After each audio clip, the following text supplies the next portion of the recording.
Hello दोस्तों। आज मैं परफेक्शन आईएएस का छठा टेस्ट लेकर के आया हूँ जो इकोनॉमिक्स और इन्वायरमेंट का है और एनसीईआरटी पैटर्न पर आधारित है। बहुत ही अच्छी तरह से सेट किया हुआ है। टोटल 7th टेस्ट होने थे जो कि एनसीईआरटी पैटर्न पर था और 8वां टेस्ट रिवीजन टेस्ट है। मैं सारे करवाऊँगा आपको, ये छठा है। तो चलिए देखते हैं इकोनॉमिक्स और इन्वायरमेंट का क्वेश्चन कैसा है। मैं इसका एक्सप्लेनेशन भी डाल दूँगा टेलीग्राम ग्रुप पर। आप लोग टेलीग्राम ग्रुप को ज्वाइन कर लें। SKPCS स्टडी करके है। मेरे चैनल को सब्सक्राइब करें, आगे भी शेयर करें अच्छा लगता है तो चलिए देखते हैं क्वेश्चन क्या है। पहला क्वेश्चन है कि निम्नलिखित में से कौन सा कथन सही है। पहला कथन जो दिया है आपको स्टेटमेंट कि लघु उद्योग अधिक पूंजी सघन होते हैं। दूसरा है कि औद्योगिक नीति संकल्प 1977 द्वितीय पंचवर्षीय योजना के आधार बना। दोनों सही है, दोनों गलत है। एक सही है, कथन दो गलत है, एक गलत है, दूसरा सही है। तो आपको सही आंसर बताना है इसमें। तो इसका जो सही आंसर है आपको वह बी दिया है, दोनों गलत है। एक्सप्लेनेशन में डाल दूंगा, देख लीजिएगा आप लोग। अगला क्वेश्चन है निम्नलिखित में से कौन सी भारतीय नियोजन की विशेषता नहीं है। विकास, सांकेतिक, लोकतांत्रिक योजना, केंद्रीकृत योजना। इसका जो सही आंसर आपको डी दिया है, केंद्रीकृत योजना जो है भारतीय नियोजन की विशेषता नहीं है, बाकी तीनों है। अगला जो है विकास परियोजना में स्थानीय लोगों की भागीदारी को संदर्भित करता है। आर्थिक विकास, सामाजिक सहभागी, सतत विकास। इसका जो सही आंसर है आपको सी दिया है, सहभागी विकास। भारत ने WHO के साथ समझौते के तहत तृतीय विश्व के कई देशों को मुफ्त में कोविड-19 के टीके वितरित किए हैं। यह निम्नलिखित में से किस प्रकार के व्यय हैं। राजस्व व्यय, पूंजीगत व्यय, ए और बी दोनों, ना तो ए ना तो बी। तो इसका जो सही आंसर आपको राजस्व व्यय होगा। अगला है कि कौन सा कथन गलत है। पहला कथन दिया है कि बजट घाटा राजकोषीय घाटे के बराबर होती है यदि ब्याज भुगतान शून्य हो। दूसरा है कि प्राथमिक घाटा एक राजकोषीय अनुशासन का प्रतिनिधित्व करता है। तीसरा है कि राजकोषीय घाटा सरकार की उधारी आवश्यकता के बराबर होती है। तो सही विकल्प इसमें चयन करना था आपको। जो सही है इसमें वह 1 2 3, इसमें तीनों सही है, तीनों गलत है। सॉरी, तीनों गलत है। स्टेटमेंट मैं आपको दे दूंगा। अगला दिया है कि अति मुद्रास्फीति की स्थिति में सरकार को अपनाना चाहिए बाजार के तरल नकदी के प्रवाह का नियंत्रण, ब्याज दरों में वृद्धि और ब्रांड की कीमतों में कमी, कर की दर को बढ़ाना। इसका जो सही आंसर आपको देना है वह है आपको बी, तीनों इसमें सरकार को अपनाना चाहिए। ठीक है। अगला दिया है कि आर्थिक नियोजन किस सूची में है। संघ, राज्य, समवर्ती, उपरोक्त में से कोई नहीं। तो इसका जो सही आंसर आपको कोड के हिसाब से देना है वह है बी, केवल 3 इसमें सही है। आर्थिक नियोजन किस सूची में है, समवर्ती सूची में है। फिर अगला दिया है कि स्थिरीकरण के उपाय और संरचनात्मक सुधार के उपाय किस नीति के दो समूह हैं। नई औद्योगिक नीति के, नई आर्थिक नीति के, मौद्रिक नीति के, व्यापार नीति के। तो इसका जो सही आंसर आपको देना है वह है बी, नई आर्थिक नीति, संरचनात्मक सुधार के उपाय हैं। अगला दे दिया है कि निम्नलिखित में से कौन सा कथन सही है। पहला कथन दिया है कि प्रत्येक सदस्य के न्यूनतम अंशदान द्वारा छोटे अनुपात में मितव्ययिता को बढ़ावा देने के लिए स्वयं सहायता समूह SHG की स्थापना की गई है। दूसरा है कि एकत्रित धन से उचित ब्याज दर पर छोटी किस्तों में चुकाने योग्य राशि हेतु जरूरतमंद सदस्यों को क्रेडिट साख दिया जाता है। तीसरा है कि स्वयं सहायता समूह ग्रामीण लोगों को एक बिल्डिंग ब्लॉक संगठन है। तो इसका जो सही आंसर है आपको वह है डी, 1 2 3, इसमें तीनों सही है। कथन जो है तीनों सही है।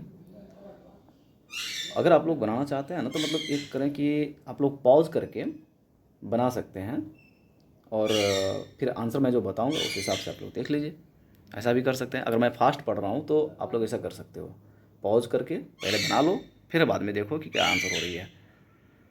क्योंकि एक 2 घंटे की समय को मैं 1 घंटे में करता हूँ तो थोड़ा टाइम ज़्यादा हो जाता है। 1 घंटे लोग देखना नहीं चाहते हैं कुछ, तो इसलिए मैं फास्ट कर रहा हूँ थोड़ा। जिनको स्लो लग रहा है वो फास्ट करके भी देख सकते हैं। ऐसे भी होते हैं कुछ जिनको स्लो लगता है। तो चलिए देखते हैं। कॉलम दिया है आपको मिलाने के लिए कि पहला कॉलम है जो लोग जो हमेशा गरीब होते हैं क्या कहलाएंगे। न्यूनतम खपत आवश्यकता के साथ आय की तुलना करते हैं वो क्या कहलाएंगे। गरीबी की पहचान के विभिन्न विभिन्न तरीक़ा से दे दिया है।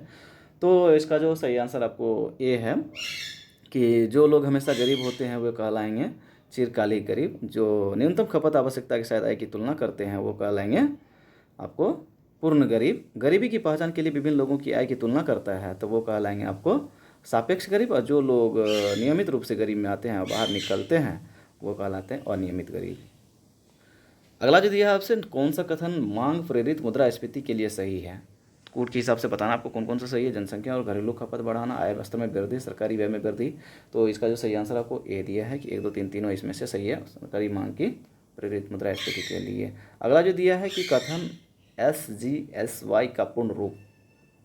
स्वर्ण जयंती ग्रामीण रोजगार योजना कारण दिया है कि इसने पहले के कार्यक्रमों जैसे IRDP एकीकृत ग्रामीण विकास कार्यक्रम, ट्राइसेम रोजगार के लिए युवाओं के प्रशिक्षण के स्थान पर कथन के हिसाब से बताना कि कथन कारक दोनों सही है और कथन का व्याख्या भी करता है।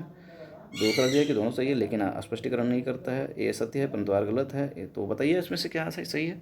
तो इसमें से सही है जो आपको ए दिया है कि कथन कारक दोनों सही भी है और अस्पष्ट भी कर रहा है।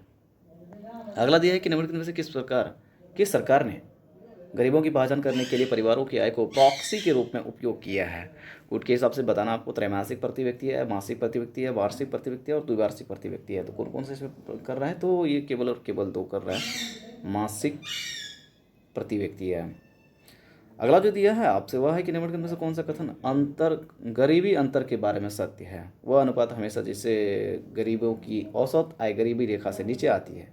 गरीबी अंतर विश्व बैंक के द्वारा निर्मित एक संकेतक है। 1, 2 दोनों चाहिए, तो इनमें से कोई नहीं चाहिए। तो इसका जो सही आंसर आपको सी दिया है, 1 और 2 दोनों सही है। गरीबी रेखा औसत गरीबी रेखा से नीचे आती है और गरीबी अंतर जो है विश्व बैंक के द्वारा एक संकेतक है। अगला जो दिया है कि कौन सा कथन गलत है। पहला कथन दे रहा है आपसे कि NRLM का मतलब राष्ट्रीय ग्रामीण आजीविका मिशन होता है। दूसरा है कि इस योजना को आजीविका के नाम से जाना जाता है। NRLM का नाम बदलकर अब दीनदयाल अंत्योदय योजना कर दिया गया है। इसमें आपको सही जो बताना आपको वह दिया है डी, इनमें से कोई भी नहीं सही है। एक्सप्लेनेशन मैं आपको दे दूंगा, देख लीजिएगा। अगला दिया है कि कौन सा कथन सही है। पहला कथन जो दे रहा है आपको, छोटे और सीमांत किसानों को अपनी उपज का उचित मूल्य प्राप्त करने के लिए सहकारी समितियों का गठन करने की आवश्यकता है। दूसरा दिया कि अपनी उपज का अलग अलग विपणन करने की बजाय अपनी उपज एक एजेंसी के माध्यम से स्वयं विपणन करते हैं, तो इससे उनकी सौदेबाजी की शक्ति में वृद्धि होती है। तो इसमें आपको सही आंसर बताना है और सही इसमें जो है वो है 1 और 2 दोनों सही है। ठीक है। अगला दिया है कौन सा कथन निम्न कथन पर विचार करने के लिए आपको बता रहा है। कूट के हिसाब से ये भी दिया है कि पहला कथन दे दिया कि स्वतंत्रता के बाद भारत के द्वारा मिश्रित अर्थव्यवस्था के ढांचे को अपनाया गया, जिससे पूंजीवादी अर्थव्यवस्था की विशेषता के साथ समाजवादी अर्थव्यवस्था की विशेषता भी शामिल है। दूसरा दिया है कि भारत के द्वारा 1991 में थोड़ा आवाज़ हो रही है। भारत के द्वारा 1991 में नई आर्थिक नीति की घोषणा संयुक्त राष्ट्र संघ के शर्तों को मानने की बात की गई। तीसरा है कि भारत सरकार द्वारा सार्वजनिक क्षेत्र की कार्यकुशलता को बढ़ाने और इसकी भूमिका को सीमित करने और इसमें निजी उद्यमियों को प्रवेश अवसर देने की केवल उदारीकरण की नीति अपनाई गई है। इसमें से बताना आपको कौन सा कथन जो है सही नहीं है। तो इसमें जो सही नहीं है वो आपको 2 और 3 सही नहीं, बाकी पहला जो वो सही था। अगला दे दिया है कि किस समिति ने क्षेत्रीय ग्रामीण बैंकों को अपने संबंधित प्रायोजक बैंकों के साथ विलय की सिफारिश की गई है। तो खुसरो नरसिम्हन दत्त सी रंगराजन। तो कौन सा मतलब बैंकों के साथ ये जो है प्रायोजक बैंक में विलय किया गया है किस, तो आपको ये जो सही आंसर आपको खुसरो समिति के साथ ऐसा किया गया है कि प्रायोजक बैंकों के साथ विलय होगा। अगला जो दिया है कि कौन सा कथन पूर्ण गरीबी की अवधारणा को सही ढंग से समझाता है। लोगों की पूर्ण संख्या के संदर्भ में गरीबी, बुनियादी न्यूनतम कैलोरी आवश्यकता के संदर्भ में गरीबी, मुद्रास्फीति मौजूदा स्तर के संदर्भ में गरीबी, बेरोजगारी के मौजूदा स्तर के संदर्भ में गरीबी। तो ये जो सही आंसर है आपको दिया है बी, बुनियादी न्यूनतम कैलोरी आवश्यकता के संदर्भ में गरीबी जो है पूर्ण गरीबी की अवधारणा के सही ढंग से समझाता है। अगला जो दिया है कि कौन सा सकल घरेलू उत्पाद GDP की गणना करने का तरीका है। उत्पाद विधि, आय दृष्टिकोण, व्यय विधि, कम लागत। तो इसका जो सही आंसर होगा वह है सी, 1, 2, 3, 1, 2 और 3 ये सही है। अगला है स्वतंत्रता के बाद भारत के विदेशी व्यापार में क्या परिवर्तन आया है। कृषि के प्रतिशत हिस्से में वृद्धि हुई है, देश में तैयार उत्पादों के प्रतिशत हिस्से में वृद्धि हुई है, FDI में कमी आई है, उनमें से कोई नहीं। तो इसका जो सही आंसर आपको देश में तैयार उत्पादों के प्रतिशत हिस्से में जो है वृद्धि आई है भारत के स्वतंत्रता के बाद। अगला दिया कि प्रति व्यक्ति आय के लिए कौन सा कथन सत्य है। आपको सत्य कथन को बताना है कि कूट के हिसाब से कौन सा सही है। केवल कामकाजी उम्र के वयस्क ही हम में नहीं बल्कि प्रति व्यक्ति आय में सभी व्यक्ति शामिल हैं। यह हमेशा जीवन स्तर के सटीक प्रतिनिधित्व को प्रदान करता है। प्रति व्यक्ति आय अर्थव्यवस्था में मुद्रास्फीति को दर्शाती है। इसका जो सही आंसर आपको बताना है वह है केवल और केवल 1 सही है इसमें। ठीक है। अगला जो दिया आपको कि इनवर्ट लुकिंग स्ट्रैटेजी के बारे में कौन सा सही है। पहला कथन दे रहा है कि इस नीति का उद्देश्य जो है घरेलू उत्पाद के साथ आयात में वृद्धि करना था। दूसरा दे रहा है कि सरकार ने घरेलू उद्योगों को विदेशी प्रतिस्पर्धा से बचाया। तीसरा है कि आयात पर कर घटाया गया। तो सही विकल्प का उसमें चयन करना था आपको। सही जो है इसमें से दिया हुआ है वह है बी, केवल और केवल 2। इसमें सरकार ने घरेलू उद्योगों को विदेशी प्रतिस्पर्धा से बताया। इनवर्ट लुकिंग स्ट्रेटजी के बारे में ऐसा कहा जाता है। अगला जो दिया है कि निम्नलिखित में से कौन सा कथन सही है, फिर कूट के हिसाब से ही दिया है आपको। कि पहला दिया है कि उत्पादन की श्रम प्रधान तकनीक का उपयोग करके गरीबी को कम किया जा सकता है। दूसरा दिया है कि भारत एक विशाल जनसंख्या वाला देश है। डॉक्टर गुन्नार मिर्डल ने सुझाव दिया कि यदि भारत गरीबी की समस्या को हल करना चाहता है तो उसे उत्पादन की श्रम सघन तकनीक का पालन करना चाहिए, इससे देश में रोजगार के अवसर पैदा होंगे। बताना है कि इसमें से कौन सा कूट सही है। तो इसमें से जो सही है आपको वह है सी, इसमें से दोनों सही है।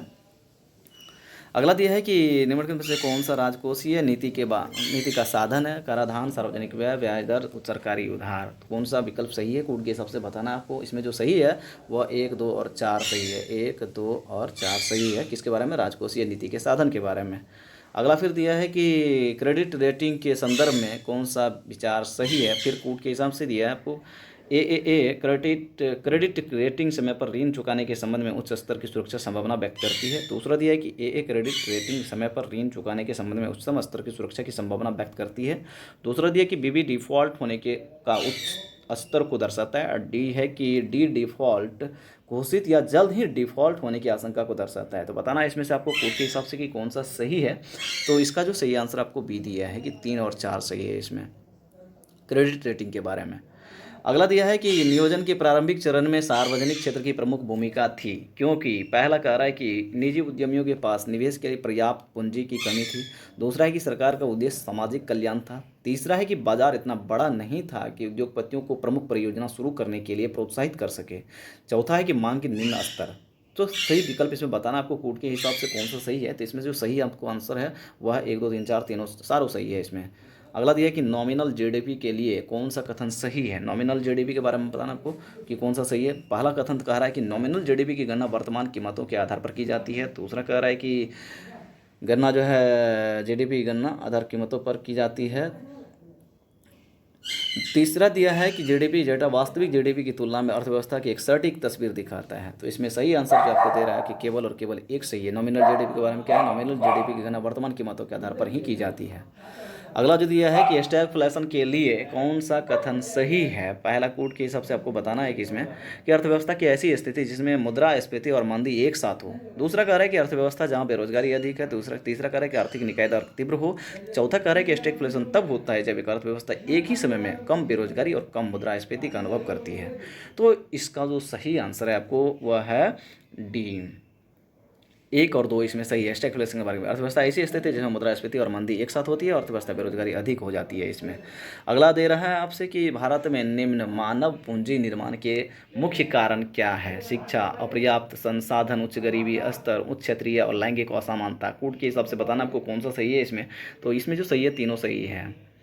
अगला दे रहे हैं कि कथन और कारण के बारे में, कि कथन है कि सतत विकास और खाद्य सुरक्षा प्राप्त करने में सूचना प्रौद्योगिकी एक महत्वपूर्ण भूमिका निभाती है। कारण है कि यह किसानों को उत्पादन की नई तकनीकों, कीमतों, मौसम आदि के बारे में आवश्यक जानकारी भी प्रदान करती है। तो कूट के हिसाब से ये कथन कारक के हिसाब से बताना आपको सही है कौन सा। तो इसमें सही है ए, कथन कारक दोनों सही है और स्पष्टीकरण भी कर रहा है। अगला दिया है कि राजकोषीय उत्तरदायित्व और बजट प्रबंधन एफआरबीएम अधिनियम के संदर्भ में कौन सा विचार सही है। पहला कथन कह रहा है कि इसके तहत सरकार के राजकोषीय घाटे, राजस्व घाटे और ऋण जीडीपी अनुपात में कमी लाने का लक्ष्य निर्धारित करता है। दूसरा दिया है कि एफआरबीएम अधिनियम लागू करने का अधिकार केवल केंद्र सरकार को दिया गया। तीसरा दिया है कि एफआरबीएम अधिनियम 2003 में आया था। तो इसका जो सही आंसर है आपको वह डी दे रहा है, 1 और 3 सही है एफआरबीएम के बारे में। अगला दे दिया है राजकोषीय घाटा और एफआरबीएम। अगला दिया है कि कथन कौन सा विचार है, फिर कूट के हिसाब से ही दिया है। कि पहला कथन दे रहा है कि ब्याज के अंतराल दर डीआरआई एक ऋण कार्यक्रम है जिसे 1972 में शुरू किया गया था।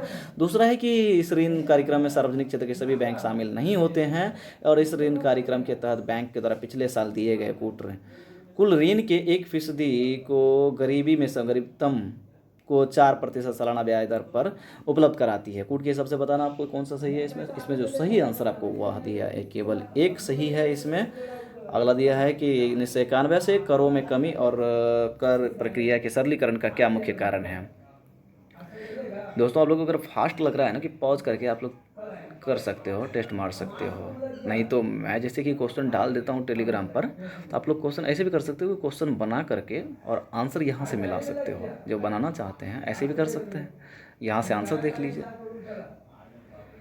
तो अगला देखते हैं कि 1991 से करों में कमी आई और कर प्रक्रिया सरलीकरण का मुख्य कारण क्या है। तो इसका जो मुख्य कारण है वह है ए, उच्च स्तर दरें बचत के लिए एक निवारक के रूप में कार्य करती है और कर चोरी का एक प्रमुख कारण है। अगला जो दिया है आपसे सूची के हिसाब से देना है कि नौकरी, प्रशिक्षण, प्रवास, भौतिक पूंजी, मानव पूंजी बताना है आपको कोड के हिसाब से इसमें कौन सा सही है। इसमें जो सही आंसर है वो आपको डी दिया है, यानी नौकरी प्रशिक्षण पर जो है वह श्रम की उत्पादकता में वृद्धि होती है। प्रवास में बात करें तो शिक्षा और प्रशिक्षण में होता है। और भौतिक पूंजी जो है यह है क्या है, भौतिक पूंजी है नई जगह मूर्त चीज़ें। और मानव पूंजी क्या होती है, तो नई जगह पर अधिक आय।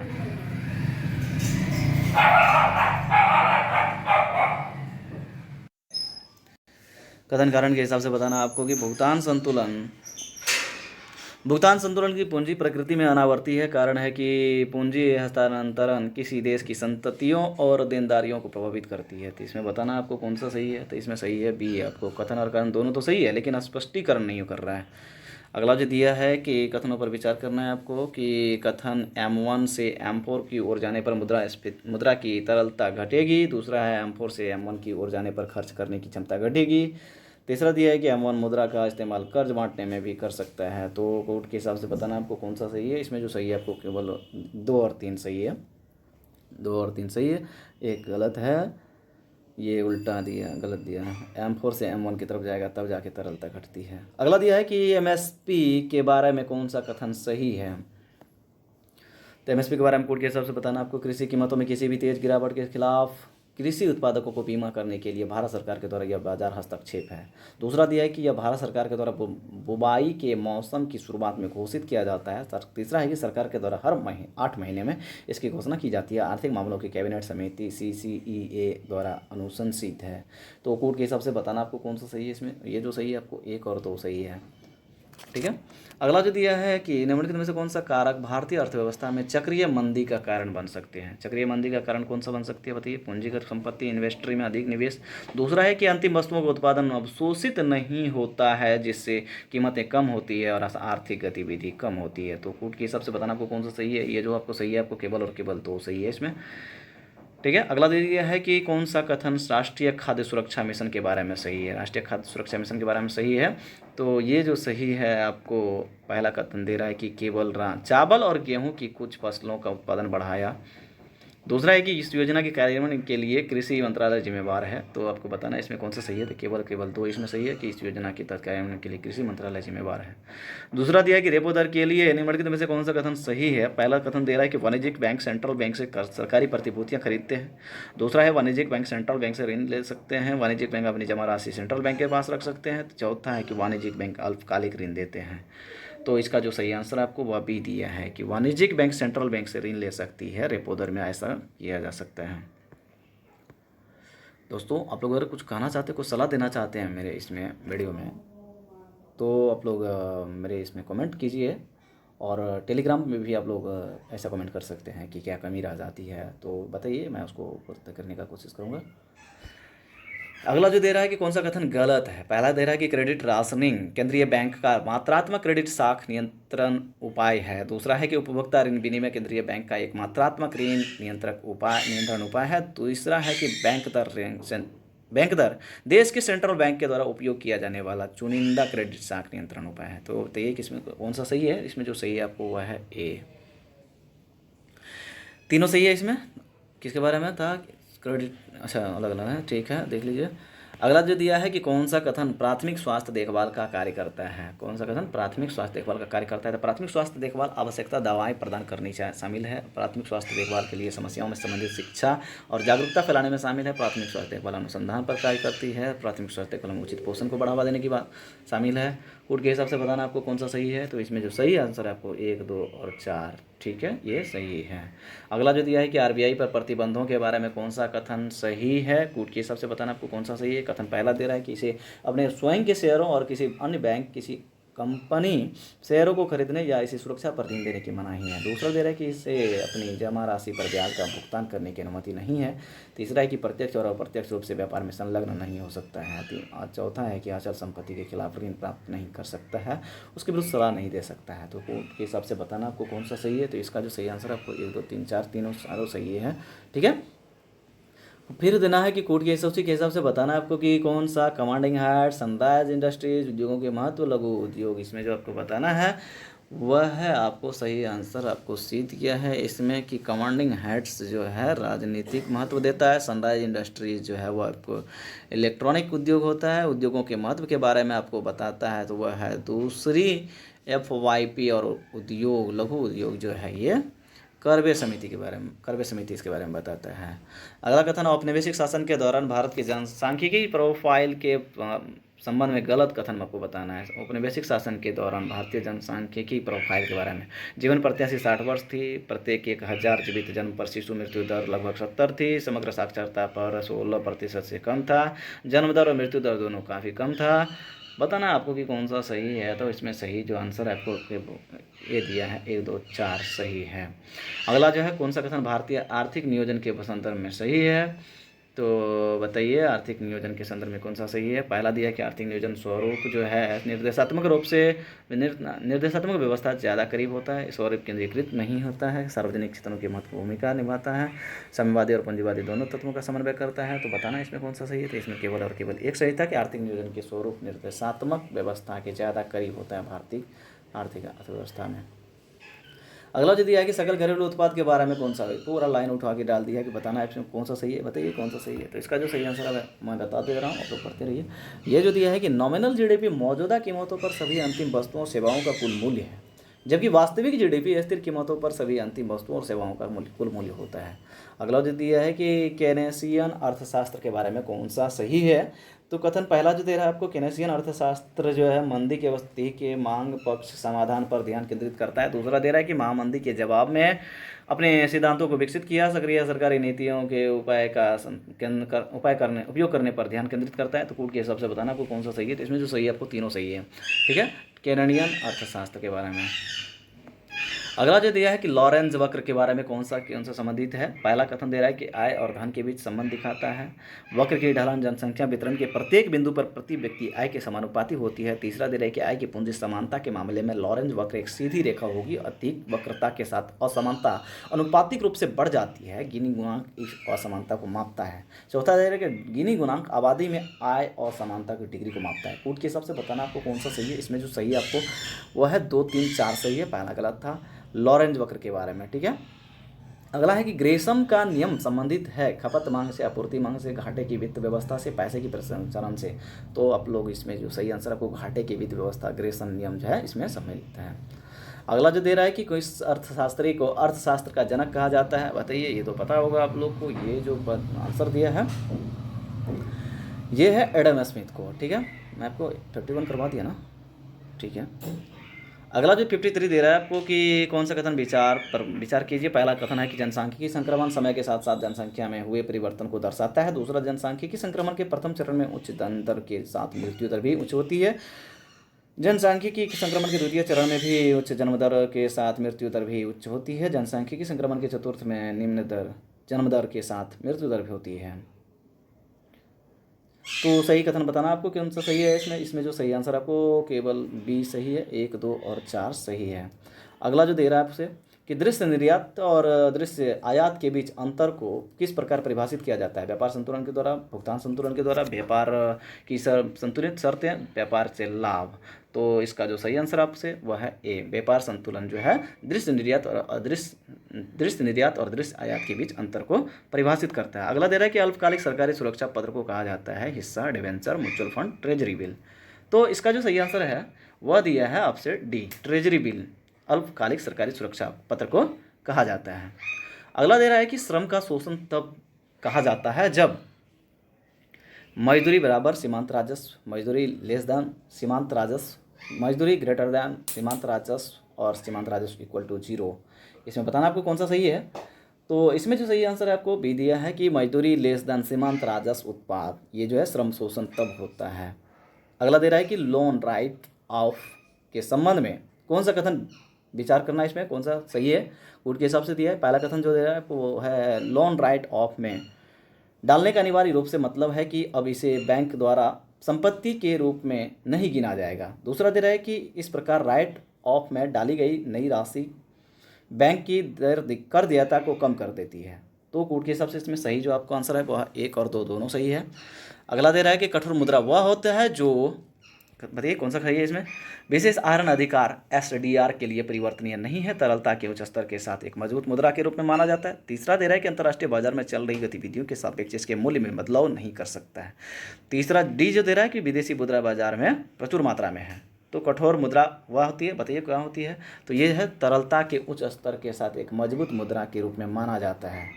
डी 59 दे रहा है कि आमतौर पर सरकार विनिवेश की नीति को लागू करती है। तो पहला कथन के हिसाब से ये भी दिया है, स्वामित्व के व्यापक हिस्से को प्रोत्साहित करने के लिए, प्रतिस्पर्धा और बाजार अनुशासन के परिचय देने के लिए, सरकार पर वित्तीय बोझ कम करने के लिए, गैर आवश्यक सेवाओं को अराजनीतिक करने के लिए। कोर्ट के हिसाब से बताइए कौन सा सही है। ये जो सही है आपको वो दिया है डी, सभी 4 सही है, सभी सही है। दोस्तों देखिए, इस लोग जब कुछ लोगों को हो सकता है कि परेशानी हो सकती है, जो लोग इकोनॉमिक्स वगैरह नहीं पढ़े होंगे, तो आप लोग कम से कम पढ़ लें इसको एक बार जो है ना, मतलब अच्छे तरीक़ा से, ताकि क्योंकि अब देख रहे होंगे कि आप लोग लॉन्ग क्वेश्चन को भी शामिल कर रहा है, डायरेक्ट स्टेटमेंट को रख दे रहा है। बीपीएससी भी अब ऐसा ही पूछ रही है, अब जो है शॉर्ट क्वेश्चन अब नहीं पूछ रही बीपीएससी, तो इसलिए आप लोग इसको देखें, पूरा देखें और बार बार देखें ताकि याद हो जाए। फिर आपको बताना कि कोर्ट के हिसाब से कौन सा सही है। पहला कथन जो दे रहा है आपसे कि बढ़ती अर्थव्यवस्था के लिए महंगाई कभी भी अच्छी नहीं हो सकती है। दूसरा दे रहा है कि सकारात्मक व्यापार संतुलन वाला राष्ट्र ही विकसित देश बन सकता है। तीसरा दे रहा है कि किसी अर्थव्यवस्था के लिए उच्च सार्वजनिक ऋण हमेशा हानिकारक होता है। कोर्ट के हिसाब से बताना कि इसमें कौन सा कथन जो है गलत है। तो ये जो गलत है आपको केवल इसमें तीनों गलत है, तो एक्सप्लेनेशन देख लीजिएगा आप लोग। किसी देश का भुगतान संतुलन तब संतुलन में होता है जब घरेलू मुद्रा की मांग आपूर्ति सबसे अधिक हो, घरेलू मुद्रा की मांग आपूर्ति बराबर हो, मुद्रा की मांग उच्चतम हो, घरेलू मुद्रा की मांग सबसे कम हो। बताना है कि कब होगा ये कंडीशन, कब आएगा, तो घरेलू मुद्रा की मांग आपूर्ति के बराबर होगा, तब जो है कि भुगतान संतुलन में रहेगा। अगला दे रहा है कि किस बाजार संरचना में बाजार का मांग वक्र फ्रेम के मांग वक्र द्वारा दर्शाया जाता है, कि बताइए इसमें कौन सा सही है। तो इसमें जो सही आंसर है आपको एकाधिकार सही है। अगला दे रहा है कि निम्न के में से कौन सा कथन राजकोषीय प्रोत्साहन का उचित वर्णन करता है। ये जो वर्णन करता है आपको भी दे रहा है कि यह देश में आर्थिक गतिविधि को बढ़ावा देने के लिए सरकार की एक गहन सकारात्मक कार्रवाई है। ये सही आंसर है। अगला जो दे रहा है आपकी कौन सा कथन पर विचार कीजिए, कोर्ट के हिसाब से दिया है आपको। पहला कथन दे रहा है कि भारतीय रिजर्व बैंक आरबीआई मौद्रिक नीति के प्रयोजन के लिए प्रमुख मुद्रास्फीति उपाय के रूप में सीपीआई संयुक्त का उपयोग करता है। दूसरा दे रहा है कि औद्योगिक श्रमिकों के लिए उपभोक्ता मूल्य सूचकांक संख्या के साथ औद्योगिक श्रमिकों के द्वारा उपभोग की जाने वाली वस्तुओं और सेवाओं की एक निश्चित टोकरी की कीमतों में बदलाव कर सकती है। कोर्ट के हिसाब से बताना कि कौन सा सही है। तो इसमें जो सही है आपको 1 और 2 दोनों सही है। अगला दे रहा है कि किसी अर्थव्यवस्था में मुद्रास्फीति के परिणाम के रूप में माना जाता है। मुद्रा का मूल्यह्रास, महंगाई से कर्जदारों को नुकसान होता है, उधारदाताओं को फायदा होता है, मजदूरी का नाम मात्र नॉमिनल मूल्य बढ़ता है। कोर्ट के हिसाब से बताना आपको कौन सा सही है। इसमें जो सही आंसर आपको सी दे रहा है कि 1 और 3 सही है। आर्थिक विकास सामान्य युग्मित होता है, बताइए कौन सा सही है। इसका चाहिए है कि मुद्रास्फीति के साथ जो है आर्थिक विकास सामान्यतः युग्मित होता है। अगला दे रहा है कि वृद्धावस्था पेंशन, छात्रवृत्ति आदि को राष्ट्रीय आय में सम्मिलित नहीं किया जाएगा, क्योंकि ये जो सही आंसर है आपको दे रहा है कि हस्तांतरण भुगतान है। अगला दे रहा है कि किसी अर्थव्यवस्था में मुद्रा गुणक किसके साथ बढ़ता है, तो ये जो सही आंसर आपको जनता की बैंकिंग आदतों में वृद्धि के साथ बढ़ता है। अगला दे दिया कि मांग घाटे को ठीक करने के लिए वित्तीय उपाय क्या है, तो इसका जो वित्तीय उपाय वह उपयुक्त सभी है। सार्वजनिक व्यय में वृद्धि के करों में कटौती होती है, सार्वजनिक ऋण में कमी आएगी, घाटे का वित्त पोषण होगा। इसका जो सही आंसर है। अगला दे दिया है कि पूंजी खाता ने शामिल नहीं किया है, किसको शामिल नहीं, कौन सा शामिल नहीं है इसमें, तो इसमें जो शामिल नहीं है वह निजी प्रेषण इसमें शामिल नहीं है पूंजी खाता में। अगला दे रहा है कि कौन सा प्रत्यक्ष विदेशी निवेश में शामिल नहीं है, तो इसमें जो शामिल नहीं है वो है डी, अनिवासी विदेशी जमा इसमें शामिल नहीं है। बाकी प्रत्यक्ष विदेशी निवेश में विदेशी मुद्रा परिवर्तनीय बांड शामिल है, कुछ शर्तों के अधीन विदेशी हस्तांतरण निवेश है, ग्लोबल डिपॉजिटरी रसीद शामिल है। अगला जो दे रहा है कि कौन सा कारक रुपये की मजबूती में योगदान कर सकता है, तो ये जो योगदान कर सकता है वह है मजबूत विदेशी पूंजी प्रवाह, ये योगदान कर सकता है किसमें, कारक मजबूती। अगला दे दिया है कि कौन सा सरकारी उपाय व्यय है, सरकारी व्यय है आपको ये जो दे रहा है कि ऊपर सभी सही है। सरकारी व्यय उपभोग के रूप में वर्गीकृत व्यय, निवेश और पूंजी निर्माण के रूप में व्यय, सरकार के चलाने पर व्यय। अगला दे रहा है कि भारत में निम्न में से कौन मुद्रास्फीति को नियंत्रित करके मूल्य स्थिरता बनाए रखने के लिए जिम्मेवार है। बताइए कौन सा सही है इसमें जो सही है आपको भारत रिजर्व बैंक, ये सही है। अगला दे रहा है कि विचार कीजिए, बैंक दर, ओपन मार्केट ऑपरेशन, सार्वजनिक ऋण, लोक राजस्व। इसमें बताना आपके को कि कितने मौद्रिक नीति के घटक हैं। बताइए कौन कौन सा इसमें सही था। इसमें जो सही था आपको केवल और केवल 2 सही था। बताइए। अगला दे रहा है कि बैंक दर में कमी क्रेडिट की उपलब्धता को कैसे प्रभावित करेगी। तो कैसे करेगी, ये करेगी क्रेडिट बढ़ेगा तब करेगी बैंक दर में कमी क्रेडिट उपलब्धता। अगला जो दे रहा है कि कौन सा कथन विचार करना आपको कि मुद्रा के कार्य बताना आपको कौन सा सही है। विनिमय का माध्यम, लेखा की इकाई, मूल्य का भंडारण। इसमें जो सही है आपको कि तीनों सही है इसमें। अगला दे रहा है कि देशों के मध्य दृश्य वस्तुओं के व्यापार को कहा जाता है भुगतान। बताइए क्या कहा जाता है। तो इसको कहा जाता है भुगतान संतुलन। अगला जो दे रहा है कि विचार करना आपको कि कितने पंचवर्षीय योजनाओं के लक्ष्य रहा है। तो वृद्धि, समानता, मुद्रा नियंत्रण। तो इसमें जो सही है आपको ये है आपको केवल और केवल 2 इसमें सही है। 80 नंबर दे रहा है। भारतीय रिजर्व बैंक के संबंध में निम्नलिखित कथनों पर विचार करना है आपको कि कथन कितने कौन कौन सा सही है। इसमें केंद्र सरकार का बैंकर, वह केंद्र सरकार का बैंकर है, वह मौद्रिक नीति बनाता और कार्यान्वित करता है, भारत सरकार के ऋण कार्यक्रम का संचालन करता है। बताइए इसमें कौन सा सही है। तो इसमें जो सही है आपको तीनों सही है, ठीक है। अगला जो दे रहा है कि विचार करना फिर से आपको कि IBRD, IMF, UNO 1990 के दशक में वित्तीय संकट के दौरान भारत को दी गई उपरोक्त संस्थाओं में जमानत ऋण दिया था। बताइए कौन कौन सा ऋण दिया था इसमें जो ऋण दिया था तो केवल 2 सही है। कौन कौन सा सही है। अगला दे रहा है कि कथनों पर विचार करना आपको कि 1991 के आर्थिक नीति के परिणाम संबंध में कौन सा कथन सही है। प्रत्यक्ष विदेशी निवेश में वृद्धि हुई थी, घरेलू बाजार में प्रतिस्पर्धा का अभाव था, विदेशी मुद्रा भंडार में कमी आई थी। बताइए क्या कौन कितना कथन इसमें सही है। तो इसमें जो आपको सही है वह है केवल 1 सही है इसमें। अगला दे रहा है कि कुल मांग एक महत्वपूर्ण आर्थिक संकेतक है, इसे किसके द्वारा बढ़ाया जा सकता है। अधिक निवेश, RBI बैंक के दर द्वारा। बताइए कौन सा सही है। तो इसमें जो सही है केवल 1 सही है। अधिक निवेश के द्वारा कुल मांग के महत्वपूर्ण आर्थिक संकेतक के रूप में बढ़ाया जा सकता है। अगला जो दे रहा है कि कौन सा फिर बताइए करके मानव पूंजी का स्रोत माना जाता है। किसको किसको माना जाता है मानव पूंजी का। स्वास्थ्य, शिक्षा, प्रशिक्षण। बताइए कौन सा सही है। इसमें जो सही है आपको 1, 2, 3 तीनों सही है इसमें, ठीक है। अगला दे रहा है कि एक कॉरपोरेट प्राथमिक बाजार में पूंजी किसके साथ जुटा सकता है। आरंभिक, सार्वजनिक प्रस्ताव, राइट्स इशू, निजी प्लेसमेंट। इसमें आपको सही आंसर देखना था। सही आंसर इसमें तीनों सही है, ठीक है। एक कॉरपोरेट प्राथमिक बाजार के बारे में। अगला जो दे रहा है आपसे वह है जैव विविधता संरक्षण, खाद्य पदार्थों में अधिक पोषक तत्व, निवेश पर उच्च प्रतिफल। कितने जैविक खेती के लाभ हैं। बताइए कौन कौन सा इसमें कितने मतलब जैविक खेती के लाभ इसमें से कौन सा सही है। इसमें जो सही है आपको C, इसमें से तीनों सही है, ठीक है, जैविक खेती के लिए। अगला जो कथन दे रहा है आपसे कि पहला कथन ये कौन सा कथन सही है।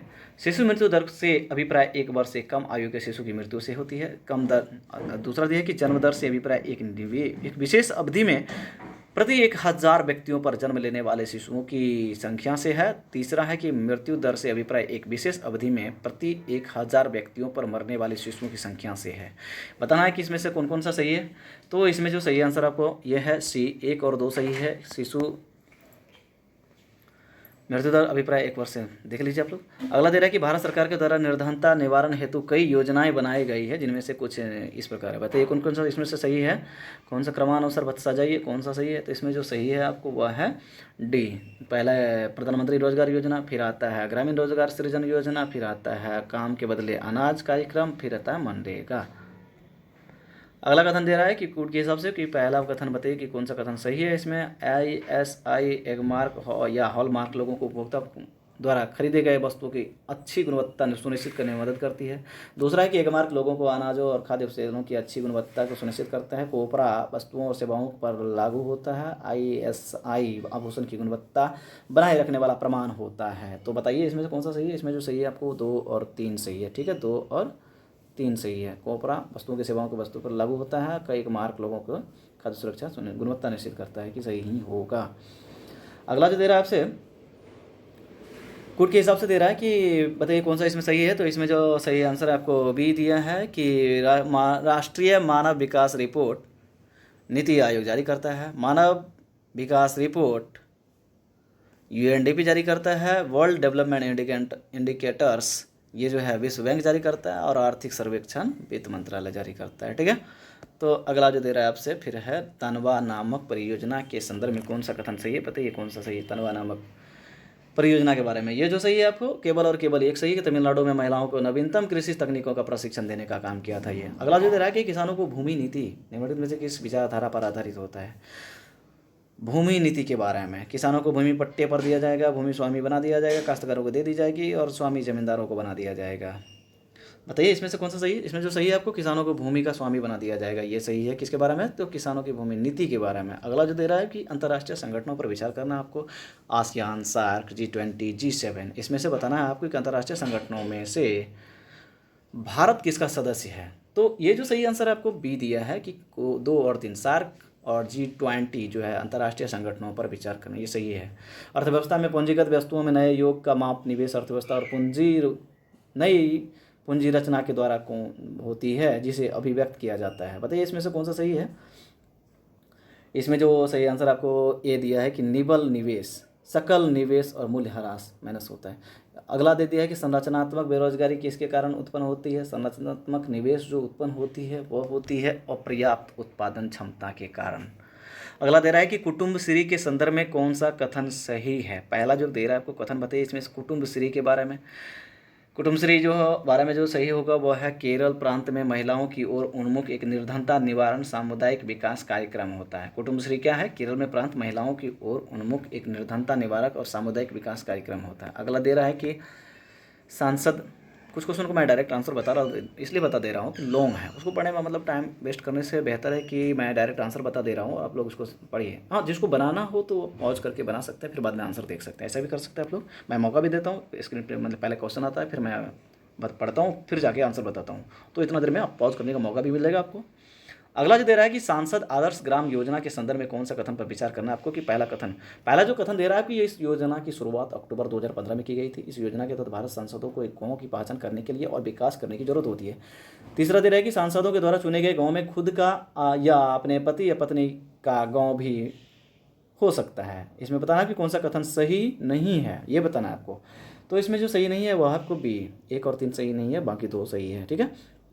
अगला जो दे रहा है कि बजट के संदर्भ में कौन क्या सही है। बजट के संदर्भ में बताइए कि कौन सा सही है। तो इसमें जो सही है आपको ये सही है बी। स्वतंत्र भारत का पहला बजट 1947 को तत्कालिक वित्त मंत्री R.K. शनमुगम चेट्टी के द्वारा प्रस्तुत किया गया था ये जो है सही है। अगला जो दे रहा है आपसे कि राजकोषीय घाटा से संबंधित बताना आपकी कौन सा सही है।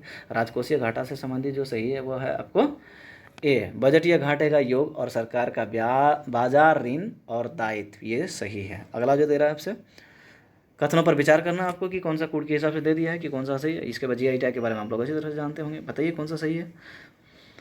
तो इसका जो सही आंसर आपको केवल 2 सही है। कौन कौन सा 2 सही होगा इसमें तो बताइए कि जी टैग ये तो पता होगा कि 20 वर्ष नहीं बल्कि ये 10 वर्ष के लिए ही दिया जाता है। टैग में पहला कथन है कि टैग GI टैग जो है उद्योग संवर्धन आंतरिक व्यापार विभाग और वाणिज्य उद्योग मंत्रालय के तहत भौगोलिक रजिस्ट्री द्वारा जारी किया जाता है।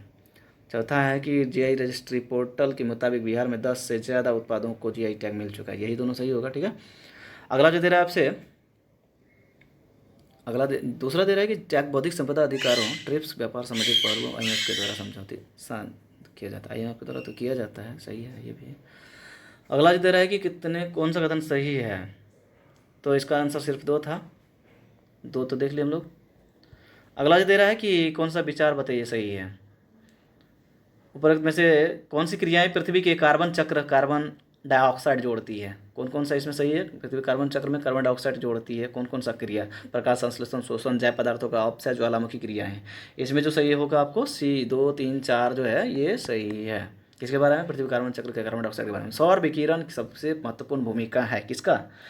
तो ये जो सही आंसर है आपको जल चक्र सौर विकिरण सबसे महत्वपूर्ण भूमिका है जल चक्र में। ठीक है। अगला जो दे रहा है कि कौन कार्य पेड़ पौधों का नहीं होता है। बताइए पेड़ पौधों का नहीं होता है कौन सा कार्य नहीं होता है। तो ये जो नहीं होता है आपको D नहीं होता है। उपरोक्त में से सभी कार्य का पेड़ पौधों का नहीं होता है। अगला दे रहा है कि पेड़ पौधों का ध्वनि का शोषण तो करता है भाई, कार्बन डाइऑक्साइड का अवशोषण करता है, ध्वनि का अवशोषण करता है, कहाँ ऑक्सीजन की विमुक्ति करता है, सभी कार्य पौधों का है। तो सभी कार्य पौधों का है। अगला दे रहा है कि इकोसिस्टम के संबंध में निम्न में से क्या सत्य है। तो प्राथमिक घाटा उत्पाद पर न्यूनतम रूप से आश्रित होता है। प्राथमिक घाटा जो है उपभोक्ता उत्पादों की संख्या में अधिक होती है। प्राथमिक उत्पादक प्राथमिक उपभोक्ता से अधिक होता है। द्वितीय उपभोक्ता अधिकतम होने के साथ साथ बहुत ही शक्तिशाली भी होती है। बताना है आपको कौन सा सही है इसमें। तो इसमें जो सही है वो आपको सी दे रहा है कि उत्पादक जो है प्राथमिक उपभोक्ता से अधिक है। अगला जो दे रहा है कि किसी निश्चित क्षेत्र में प्राणियों की संख्या सीमा जिसे पर्यावरण समर्थन पर कर सकता है वह कहलाती है। बताइए क्या कहलाएगी। ये जो कहलाएगी आपको ये कहलाएगी वहन क्षमता। ठीक है, इनमें से कौन सा बताइए कि खाद्य श्रृंखला का निर्माण करता है। खाद्य श्रृंखला का निर्माण कौन सा सही है इसमें। घास, गेहूँ, आम, घास बकरा, आदमी बकरा, कौवा हाथी, घास मछली बकरा। बताइए कौन सा सही है इसमें। जो सही होगा आपको घास बकरा और आदमी, ये सही है। अगला जो दे रहा है कि कुछ कारणवश यदि तितलियों की जाति स्पीसीज की संख्या में बड़ी गिरावट होती है तो इसका उद्देश्य संभावित परिणाम बताइए कौन सा हो सकता है। कूट के हिसाब से बताइए कौन कौन सा सही होता है। कि पौधों के परागण पर प्रतिकूल प्रभाव पड़ सकता है। कुछ उत्कृष्ट पौधों पर कवकीय संक्रमण प्रचंड रूप से बढ़ सकता है। इनके कारण जो है बरों, मकड़ियों, पक्षियों, कुछ प्रजातियों की समष्टि गिरावट हो सकती है। तो इसमें जो सही आंसर है आपको 1 और 3 सही है इसके बारे में। अगर तितलियों की संख्या में गिरावट होती है तो क्या कारण हो सकती है। 1 और 3 हो सकती है। अगला जो दे रहा है आपसे, परितंत्र में खाद्य श्रृंखलाओं के संदर्भ में बताइए कि किस प्रकार का जीव अपघटक जीव कहलाता है। तो ये विषाणु, कवक, जीवाणु। कूट के हिसाब से बताइए कौन सा सही है इसमें। जो सही होगा आपको वह है 2, कवक और जीवाणु। अगला फिर दे दिया है कि जैव वानिकी के संबंध में बताना है कि कौन सा सही है। कूट के हिसाब से ही दिया है ये भी। जैव वानिकी के बारे में कह रहा है, पूछ रहा है आपसे कि इसका शाब्दिक अर्थ जीवन का प्रबंधन होता है, पारिस्थितिकी तंत्र का पर्याय है और प्राकृतिक तंत्रों के मूल्य पर बल देता है और मानव तंत्रों को प्रभावित करता है। बताइए कौन सा सही है इसमें। जो सही है आपको सी दिया है कि 2 और 3 सही है इसमें। ठीक है, जैव वानिकी के संबंध में। अगला जो दे रहा है कि विचार कीजिए कौन सा सही है इसमें। कौन सा सही कथन आपको स्टेटमेंट में बताना है आपको कौन सा सही है। तो 110 का जो आंसर दे रहा है आपको डी दे रहा है। ठीक है, इसमें तीनों सही है। ठीक है, विश्व का सर्वाधिक प्रवाल भित्तियाँ उष्णकटिबंधीय सागर जलों में मिलती है। दूसरा दे रहा है कि विश्व 1/3 से अधिक प्रवाल भित्तियाँ ऑस्ट्रेलिया, इंडोनेशिया और फिलीपींस के राज्य क्षेत्रों में स्थित है। तीसरा दे रहा है कि उष्णकटिबंधीय वर्षा वनों की अपेक्षा प्रवाल भित्तियाँ वहीं अधिक संख्या में जंतुओं संघों का प्रपोषण भी करती है। तो तीनों सही था। अगला जो दे रहा है कि निम्नलिखित कथनों पर विचार करना है आपको। इसमें भी बताना है कि कौन सा सही है। तो कौन सा सही आपको बताना है आपको। तो ये जो सही है आपको आंसर ये सी दे रहा है। 1 और 2 दोनों सही है इसमें। पहला कथन दे रहा है कि उच्चतर अक्षांशों की तुलना में निम्नतर अक्षांशों में जैव विविधता सामान्यतः अधिक होती है। दूसरा दे रहा है कि पहाड़ी ढालों में जैव विविधता आमतौर पर ऊंचाई की तुलना में कम ऊंचाई पर अधिक होती है।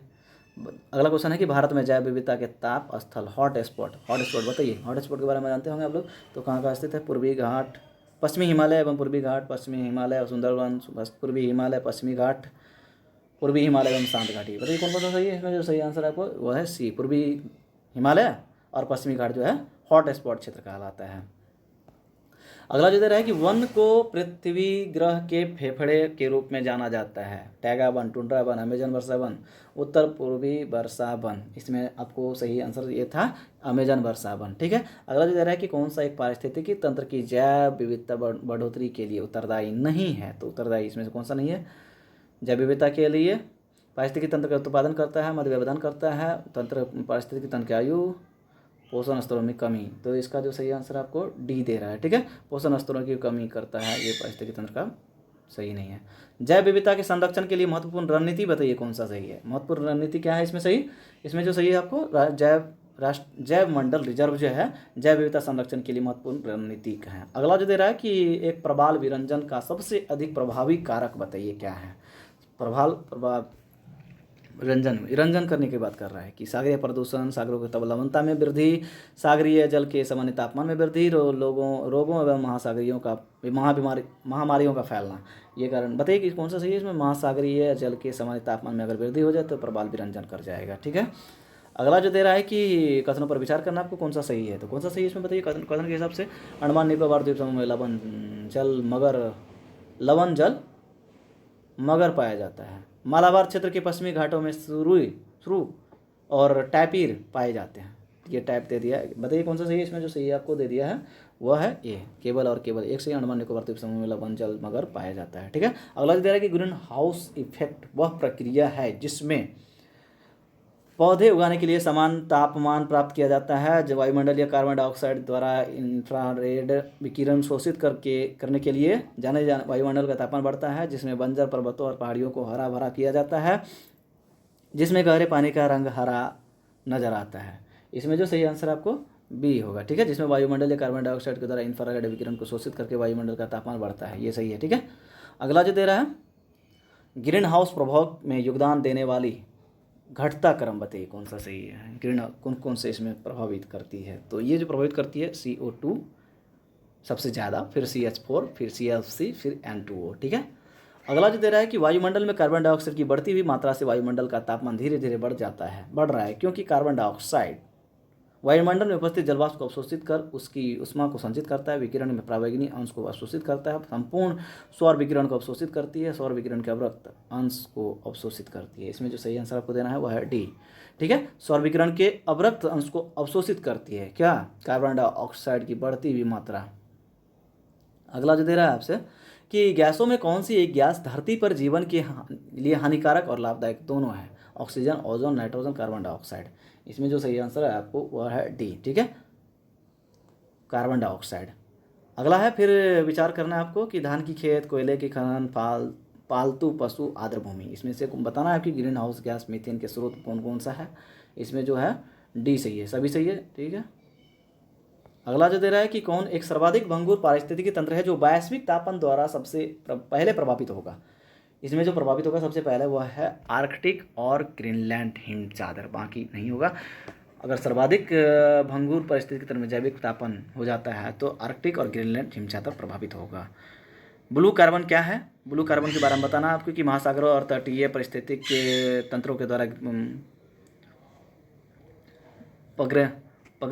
प्रगृहित कार्बन होता है, जैव मात्रा वायु और कृषि मात्रा में प्रच्छादित कार्बन, पेट्रोलियम और प्राकृतिक गैस में अंतर्विष्ट कार्बन वायुमंडल में विद्यमान। मैं डायरेक्ट आंसर बताते जा रहा हूँ, आप लोग देख लीजिएगा, बनाते जाइए। तो इसका जो सही आंसर है आपको ए दिया है। ठीक है, ब्लू कार्बन महासागरों और तटीय परिस्थिति के तंत्र के बारे में प्रगृहित करता है। अगला जो दे रहा है आपसे कि मानव गतिविधियों को प्रत्यक्ष और अप्रत्यक्ष आलम्बन प्रदान करने में उत्पन्न ग्रीन हाउस गैसों की कुल मात्रा को कहते हैं, क्या कहते हैं बताइए? इसमें कहते हैं जो है वह है कार्बन पदचिह्न कहते हैं। अगला जो दे रहा है कि कथनों पर विचार करना है कि अरुणाचल प्रदेश, हिमाचल प्रदेश और मिजोरम, इसमें से बताना कि उष्णकटिबंधीय आर्द्र सदाबहारी कौन सा क्षेत्र आएगा?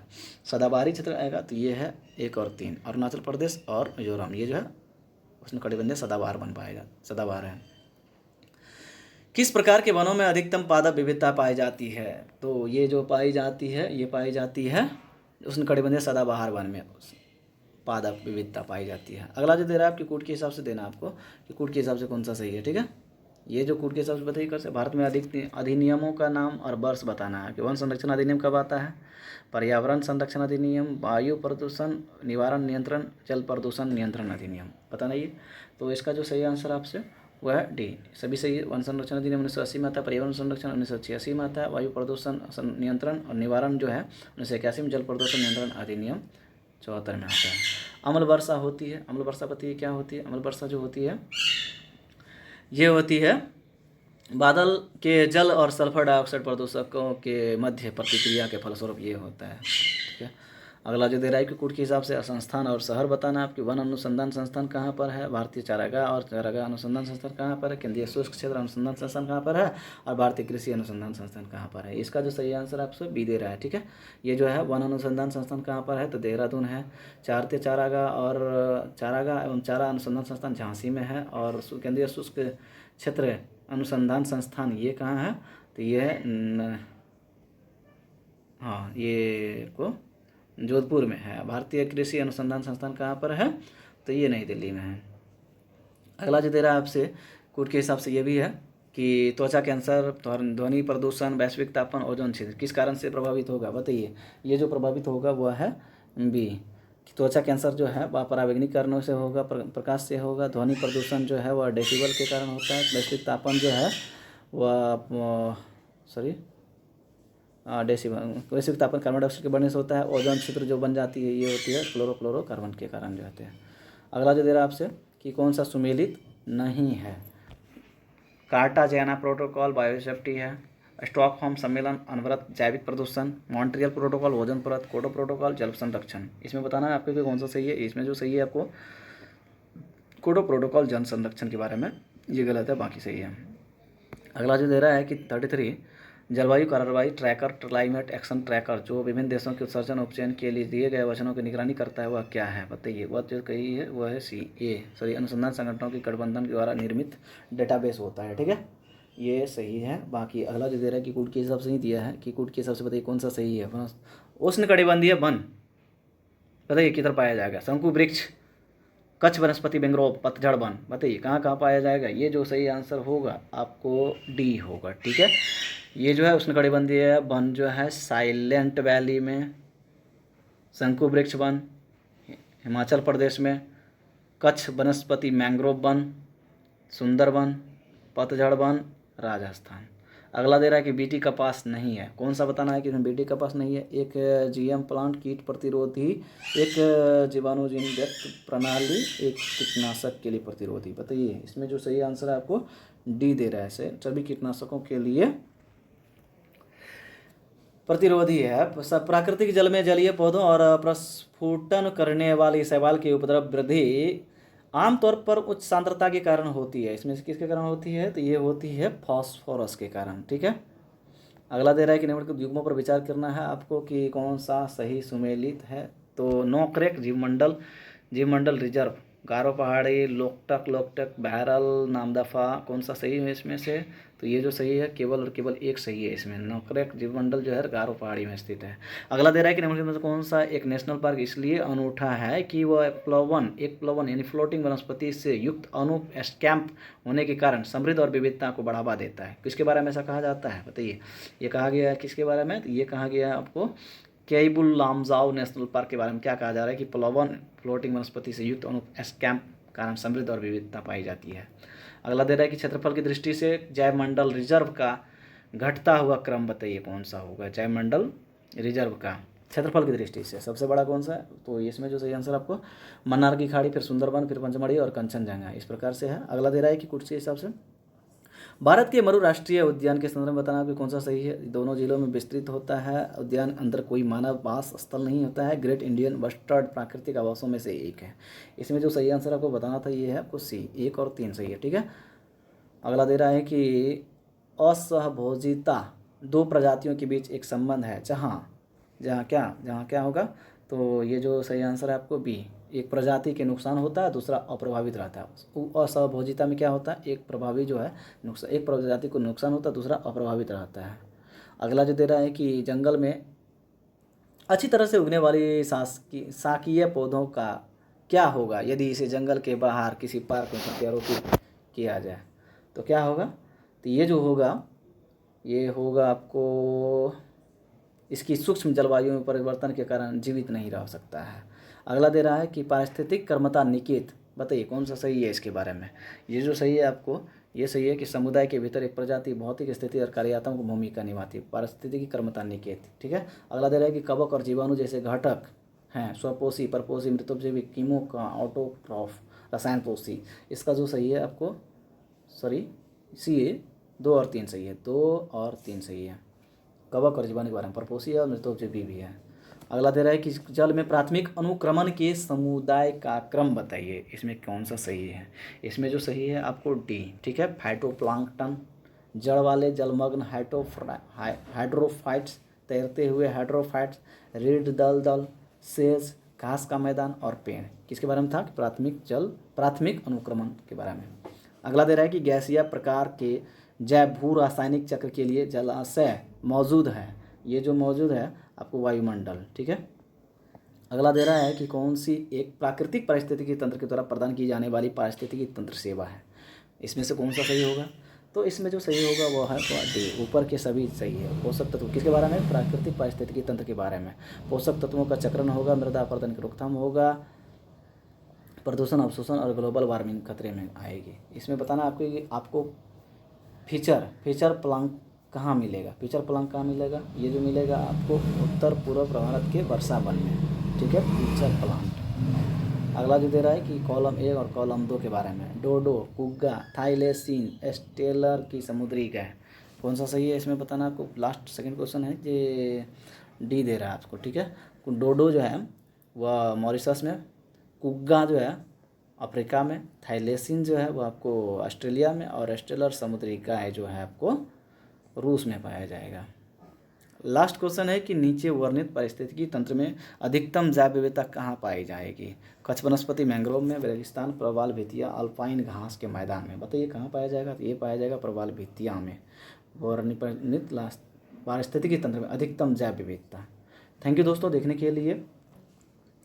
आप लोग लाइक कीजिए, शेयर कीजिए, सब्सक्राइब भी कीजिए, लोगों को भी बोलिए सब्सक्राइब करने के लिए, कि मैं जो क्वेश्चन दे रहा हूँ ये बहुत ही अच्छा तरीके से सेट किया हुआ है और आप लोग इसका रिवीजन कर लेते हैं अच्छे तरीके से, तो 69th के लिए काफ़ी हेल्पफुल होगा। बहुत बहुत धन्यवाद।